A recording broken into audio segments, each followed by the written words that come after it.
गौरव साहब, मैंने जब यूएस के साथ हमारी डील हुई, वो एक बहुत बड़ा इशू था तब, उस पर भी आपसे चर्चा की थी विस्तार से। सर, बहुत गंभीर बात है जो मैं आपसे समझना चाहती हूँ। भारत एक वर्ल्ड ऑर्डर में बढ़ रहा था, भारत विश्व गुरु की ओर आगे बढ़ रहा था, और जब डोनाल्ड ट्रंप आए तो सबने ये सोचा कि अब भारत और तेज़ी से आगे बढ़ेगा। 5 ट्रिलियन इकोनॉमी की बात थी, और एक जेनरिक बात चल रही थी कि चाइना को काउंटर भारत ही करेगा, और ये भी बात मानी जा रही थी ग्लोबल लेवल पर कि अमेरिका को भारत की ज़रूरत इसलिए है कि चाइना को काउंटर करना है। भारत को भी लग रहा था कि सबसे बड़ा कंज्यूमर चाइना के बाद है भारत, तो अब ग्लोबल लेवल पर वो आगे बढ़ रहा है। लेकिन खुद डोनाल्ड ट्रंप अपना पूरा अमली जामा लेकर, जाल पूरा सब कुछ लेकर, एलन मस्क तक लेकर वहाँ पहुँच गए, उनके साथ ट्रेड डील कर रहे हैं। ऐसी स्थिति में क्या जो हमने सोचा था, हालांकि ऐसे इंटरनेशनल डायस्पोरा में ये सब होता है, इंटरनेशनल स्तर पे जो डिप्लोमेसी में ये सब होता है, और भारत अपनी डिप्लोमेसी कूटनीति से ही धीरे धीरे आगे बढ़ रहा है, लेकिन एक झटका है ये। डोनाल्ड ट्रंप ने लगातार झटके पे झटका दिया। आज भी भारत जब हम बात कर रहे हैं, fastest growing large economy of the world है। सर, जवाब बताइएगा मुझे। एक तरफ हम कह रहे हैं रुपया बुरी तरह गिर रहा है, और हम फास्टेस्ट ग्रोइंग ये बताइए, दुनिया की कौन सी करेंसी, एमर्जिंग करेंसी नहीं गिर रही? मुझे एक का नाम बता दीजिए। लेकिन सर हमारा, मैं आपको, क्योंकि ये भारत नहीं, ये तो जियोपॉलिटिकल कॉन्फ्लिक्ट्स का प्रभाव है। हर करेंसी पे यही प्रभाव पड़ रहा है। इसीलिए तो प्रधानमंत्री जी ने देश का आह्वान किया है कि हो सके तो ये कर दे। हम फंडामेंटल लेवल पे जो हमारी करेंसी की रेट थी आईएनआर यूएसडी की, हम वापस रिवर्स कर जाएंगे जैसे ही ये जियोपॉलिटिकल कॉन्फ्लिक्ट या तो खत्म हो या स्टेबल हो जाए, कि भाई दुनिया मान ले कि भाई ये तो ऐसे ही रहेंगे, तो नए तरीके ढूंढ लेंगे। और जैसे ही स्टेबल होंगे, नए रूट्स डेवलप हो जाएंगे, नए लॉजिस्टिक सप्लाई चेन के रूट्स आ जाएंगे, तो हमारी करेंसी फंडामेंटली, हमारी इकोनॉमी स्ट्रांग है तो करेंसी वापस रिबाउंड कर देगी। एक और बात आपको बताता हूं, और वो मैं बताना चाहता हूं, आपने अच्छा किया ये सवाल पूछा। कई अखबारों में ये आया कि साहब चौथे से छठी होगी भारत की अर्थव्यवस्था। आपके भी प्रश्न होगा, आने अगला प्रश्न या उसके अगला आपका जरूर होगा, क्योंकि आप तो पूरा रिसर्च करके आती हो, मुझे पता है। भारत रुपये टर्म्स में आज भी चौथी है। वो डॉलर और रुपये का जो मूवमेंट हुआ, उस कारण डॉलर टर्म्स में वो छठी हो गई। अब कैसे उन लोगों को समझाएं कि रुपये टर्म्स में हम ग्रो कर रहे हैं, पर वो जो एक्सचेंज के कारण जो फर्क आया, जो 10-11% का डॉलर टर्म्स में, उससे थोड़ा सा मूवमेंट आया। जैसे ही रुपया वापस अपने फंडामेंटल लेवल पर पहुंचेगा, हम चौथे पर आएंगे। आज अगर मान लो ये जियोपॉलिटिकल कॉन्फ्लिक्ट खत्म हो जाए या स्टेबल हो जाए, हम इमीडिएटली 5 दिन में वापस चौथे पे आएंगे। और मैं पुनः कहता हूं, 2027 में हम दुनिया की तीसरी बड़ी आर्थिक ताकत होंगे। We will be the third largest economy of the world। हम 2027 के अंत तक बनेंगे। और चाइना के साथ जो सर सवाल था, चाइना के कॉन्फ्लिक्ट में यूएस का उसके साथ ट्रेड करना, ऐसी स्थिति में क्या देखें? अब यूएस किसके साथ ट्रेड करे नहीं करे, मेरे को इसके बारे में जानकारी नहीं है, पर मैं आपको ये कह सकता हूं, दुनिया का कोई देश इंक्लूडिंग यूएस भारत को इग्नोर करके, भारत के साथ ट्रेड किए बिना दुनिया का कोई देश सस्टेन नहीं कर सकता। गौरव सर, और आपने कहा एलन मस्क गए वहां पर, वो भी उनको भी लेके गए। एलन मस्क यहाँ भी आए, प्रधानमंत्री जी से मिले, पहले यहाँ आए, आप वहां जा रहे हैं। गौरव, पर एक बात मैं डिसएग्री करूंगी कि आपको इंटरनेशनल और फाइनेंशियल बात की जानकारी ना हो। नहीं, ये बात अलग है कि आप रिफ्रेन करें उस बात। नहीं, मैं इसलिए नहीं बोलना चाहता। हाँ, मैं आपको जानकारी मैं आपको आदित्य जी बताऊं, ना तो मैं यूएस का टैक्स पेयर हूं, ना उनका सिटीजन हूं, ना उनका वोटर हूं। Why I should comment on them? जब मेरा खुद का देश में इतनी संभावनाएं हैं। और मैं आपको पुनः कहता हूं, 140 करोड़ लोगों के कंजम्पशन को इग्नोर करके दुनिया का कोई देश आगे नहीं बढ़ सकता। India is the only rising star in the global economy.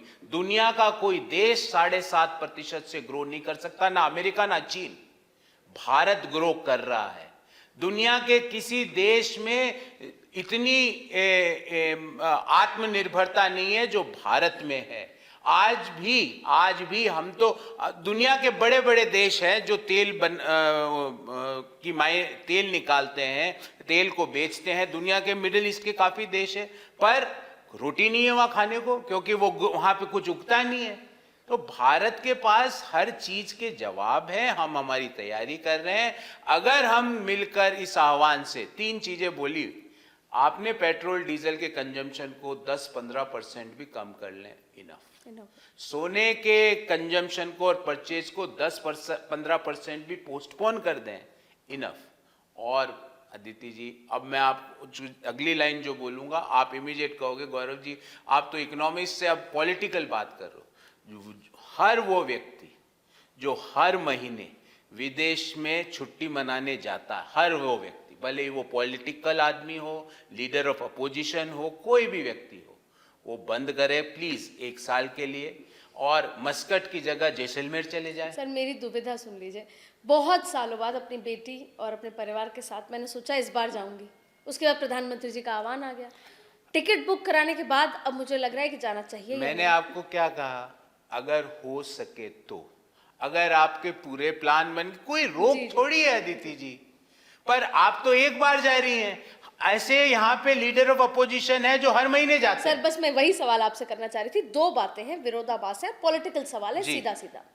पहला सवाल, उसके साथ इंटरलिंक राहुल गांधी। पहला सवाल ये, प्रधानमंत्री जी कहते हैं, आह्वान करते हैं कि भैया ये 7 चीजें हैं, करनी हो तो अच्छी हो, और आपकी देशभक्ति दिखाने का मौका, इस तरह का माहौल था कि अगर आप सच्चे सिटीजन हैं टाइप। उसके जस्ट बाद वो 3 जगह रोड शो करते हैं गुजरात में, आपको भी पता है, सोमनाथ पे भी करते हैं, इसके अलावा भी बहुत सारी जगह उन्होंने रोड शोज किए हैं। मेरा सवाल आपसे ये है कि क्या वो रोड शो अवॉइड किए जा सकते थे? क्यों? क्योंकि प्रधानमंत्री को देखने के लिए पूरी भीड़ उमड़ी, उसमें कोई दो राय नहीं है, लेकिन उनका आह्वान करने के ठीक बाद ये रोड शो। कल प्रधानमंत्री जी अपने निवास से अपने दफ्तर गए, मैं ये सवाल पूछती हूं कारकेड में 15 से 20 गाड़ियां होती है, कल 2 थी। पर सर ये तो सिक्योरिटी के लिहाज से गलत है। मैं आप सिक्योरिटी के लिहाज से तो हम यही कहेंगे कि हमारे प्रधानमंत्री आपने जब इसका मतलब पहले सवाल का उत्तर अपने आप ही दे दिया कि भाई रोड शो क्यों जरूरी था? वो भी मैं आपको कह रहा हूं ना, वो भी कम करेंगे, आप उस पे निश्चिंत रहिए। प्रधानमंत्री जी तो खुद एग्जाम्पल सेटर है। एक देश के प्रधानमंत्री जी 2 गाड़ियों से चल रहे हैं, 2 व्हीकल्स। सारे लोग ये देखेंगे, अनुसरण करेंगे, पर क्या मैं ये इस ऐसी कोई तस्वीर आ सकती है कि लीडर ऑफ अपोजिशन एक गाड़ी से चले? लीडर ऑफ अपोजिशन शपथ ले ले ट्वीट पर आके कि अगले 1 साल तक मैं विदेश नहीं जाऊंगा, मैं मस्कट की जगह जैसलमेर, बाड़मेर, उदयपुर और जोधपुर जाऊंगा, और मैं उनका खुद स्वागत करूंगा उदयपुर में, तो आएंगे तो आ जाओ ना। काम हर महीने कभी मस्कट, कभी इटली, कभी जर्मनी, कभी अमेरिका, कभी ब्राजील, कभी पेरू, कहां जाने की जरूरत है? शिलोंग क्यों नहीं जाते हैं? केरलम क्यों नहीं जाते हैं? केरलम में तो सरकार है उनकी, केरलम से सुंदर है क्या स्विट्जरलैंड? मुझे नहीं लगता केरलम से सुंदर है स्विट्जरलैंड। तो अब बात यह है कि जैसे ही कांग्रेस ने ये कहना शुरू किया कि टैक्स आप देते हो, जीएसटी आप देते हो, रोड टैक्स आप देते हो, तमाम तरीके के टैक्सेस आप देते हो, उनका एक स्टैम्प ड्यूटी को लेकर, रोड टैक्स को लेकर, पेट्रोल एक्साइज ड्यूटी, तमाम बातें कहने के बाद, और प्रधानमंत्री आप इसे कॉम्प्रोमाइज करने को कह रहे हैं। जैसे ही ये बयान आता है, बीजेपी एक प्रेस कॉन्फ्रेंस करती है, और नट शेल इस प्रेस कॉन्फ्रेंस का था कि 2004 से लेकर 2026 22 सालों में 54 यात्रा बाहर करी, जिसमें कुछ सीक्रेट यात्रा भी थी जो उन्होंने अपने सिक्योरिटी को नहीं बताई। उसका खर्च लगभग उन्होंने कहा 60 करोड़ है, जबकि उनकी 22 सालों में आए 11 करोड़ है। देखिए, वो प्रेस कॉन्फ्रेंस करी, जो डाटा है वो तो फैक्ट है, उस पर अगर कांग्रेस डिनाई करे तो करे, पर ये क्या जरूरत है इसमें? पर मैं आपको बोल रहा हूं कि जब देश में इतने जियोपॉलिटिकल कॉन्फ्लिक्ट चल रहे हैं, क्या किसी व्यक्ति को हर महीने छुट्टी मनाने विदेश जाना चाहिए? मैं आपसे, आप छोड़ दीजिए, आप तो सर जब इतने जियोपॉलिटिकल कॉन्फ्लिक्ट हैं तो बंगाल में इतना रोड शो करने की, अरे 256 यात्राएं हुई हैं। जियोपॉलिटिकल अभी आज से बोले ना कि भाई मैं आज से नहीं जाऊंगा, ये तो बोले, तो फिर वो तो सर पिछले 22 सालों का एक एग्जाम्पल क्यों नहीं सेट करते कि जब भी उनको एयरपोर्ट जाना होगा वो मेट्रो से जाएंगे? क्यों नहीं बोल सकते वो? क्यों नहीं वो एक ऐसी तस्वीर डाल सकते कि उन्होंने सार्वजनिक बस से ट्रेवल किया? क्यों नहीं कह सकते कि मैं आगे का छोड़ दीजिए, वो जो फैक्ट बीजेपी की प्रेस कॉन्फ्रेंस में आए वो तो फैक्ट है, कांग्रेस उसका जवाब देना चाहे तो दे, और जवाब है नहीं कांग्रेस के पास कुछ। पर मैं आपसे एक बात बोल रहा हूं कि क्यों नहीं राहुल गांधी जी ये बोल सकते कि मैं अब अगले 1 साल तक छुट्टी मनाने, वो छुट्टी मनाने नहीं जाते हैं ना, कि कोई ऑफिशियल काम से तो नहीं जाते। सर ये तो राहुल जी को नहीं, ऑफिशियल काम से जाते तो बताते हैं ना, वो तो गोपनीय जाते हैं, अपनी सिक्योरिटी वालों को भी नहीं लेके जाते। तो मैं तो ये मानता हूं कि वो छुट्टी मनाने जाते हैं। वो छुट्टी मनाने भारत में क्यों नहीं रह सकते? यहीं पे रोजगार मिल जाएगा। प्रधानमंत्री जी ने कहा है smart intelligent substitution of the things which are import oriented, बस ये फुल स्टॉप है। इसका प्रयास करो। मैं जैसे आपको एक एग्जाम्पल देता हूं, ये जैसे घड़ी पहनी हुई मैं, ये भारत की कंपनी द्वारा निर्मित है। अदिति जी, मैं स्विट्जरलैंड द्वारा निर्मित मैन्युफैक्चर की घड़ी भी खरीद सकता हूं, मेरी इतनी आर्थिक हैसियत है। पर मैं ये चाहूंगा कि मैं यही खरीदूं, मेरे देश के लोगों को यहां से रोजगार मिले, ये कंपनी जिसने इसको बनाया है उसकी वो और ताकतवर हो। अपन कहते हैं ना कि भाई का धन भाई को ही मिले। मैं आपके जूते भी देख रही थी, कौन सी कंपनी मैं के हैं, तो आपके भारत की ये अच्छा, ये भी मैंने उदयपुर के टेलर से सिलवाया हुआ है और उदयपुर से ही मटेरियल लिया हुआ है। तो आपको मैं ये बता रहा हूं, और हो सके तो अगर कोई व्यक्ति कहे नहीं साहब मैं तो सिर्फ विदेश के ब्रांडेड कपड़े ही पहनूंगा, पहन ले भाई, हमने तो रोका नहीं। हो सके तो 10% सफेद टी शर्ट जो फॉरेन ब्रांड के कोई खरीदता है 20 की जगह 18 ही खरीदे। इसमें दो सोशल मीडिया इंडियन पे ब्रांड आप पे के ये खरीद। आरोप लग रहे हैं कि जब प्रधानमंत्री जी और अमित शाह जी और योगी आदित्यनाथ जी रैली कर रहे थे तब आपने कुछ नहीं कहा, पर आप तो राहुल जी पे अटैक कर रहे हैं। नहीं, ये आगे क्या है ना, प्रधानमंत्री जी ने तो अभी आह्वान किया ना, आप तो कह रहे राहुल हैं कि प्रधानमंत्री जी कहने के बाद से बदल जाए। आज मैं तो कहूँ, आज से मैं आपके शो में एक बात, बड़ी इंपॉर्टेंट बात, मैं राहुल गांधी जी को, असदुद्दीन ओवैसी जी को, अखिलेश यादव जी को उतना ही देशभक्त मानता हूं जितना मैं